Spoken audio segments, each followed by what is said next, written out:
Five Nights at Freddy's was one of the best movies I've ever seen. I went into it thinking, there's no way it's gonna be good. But man, you can't deny they really did my girl Chica justice.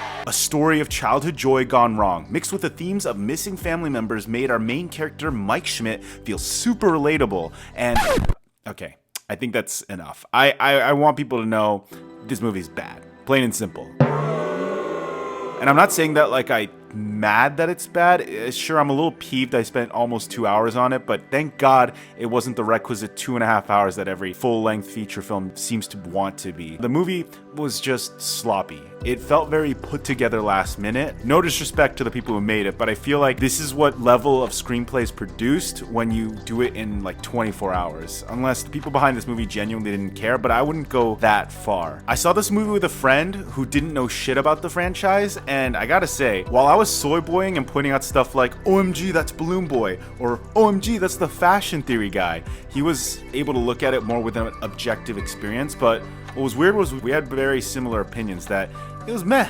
A solid way to spend a Friday night with a bunch of Chipotle in front of us and a blunt, but otherwise meh. The movie mainly focuses on Josh Hutcherson's character Mike as he fights for custody of his little sister, and while I can appreciate that they spent a lot of time developing the main character more than I thought, it's still very surface level, and that's my issue. Like, the themes of the movie were muddled at best and downright sloppy at worst. We have a guy who's traumatized over the disappearance of his little brother, and it's clearly made him very untrustworthy and even a little violent, yet this doesn't really translate to the main storyline, other than his general mistrust of the animatronics, especially when they start moving. But like, anyone would not trust these motherfuckers. I mean, look at them. They're creepy as hell. What sane person would let their kids play with that? So it didn't really work for me, but I gotta admit though, I think that when this movie is at its best, it's when it's not trying to take itself too seriously. There's a scene where Abby, the little sister of Mike Schmidt, is brought to the Five Nights at Freddy's and she starts developing a friendship with the animatronics there. And we actually see the animatronics move,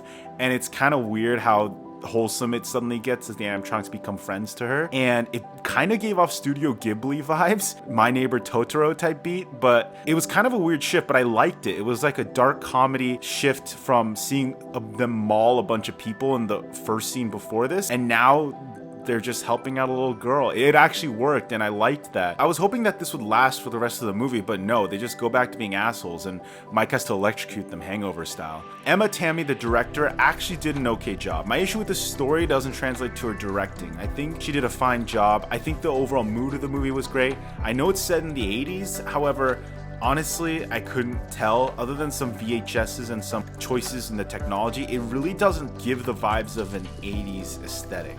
And maybe Stranger Things has spoiled us, but I was hoping for a little more. And all the performances were great though, aside from all the kids, which is 80% of the cast, but we're not gonna mention that. Josh Hutcherson was surprisingly good with the little he got to do. Matthew Lillard really got fucking nothing from this movie though. I think he got really shafted in more ways than one, and you'll see that if you've watched the movie, you know what I mean. Overall, the movie is definitely gonna make money though, so, I mean, they're gonna pump out sequels. So I just hope that the next one is better. Anyways, I'm feeling generous. I'll be giving this one a 4 out of 10.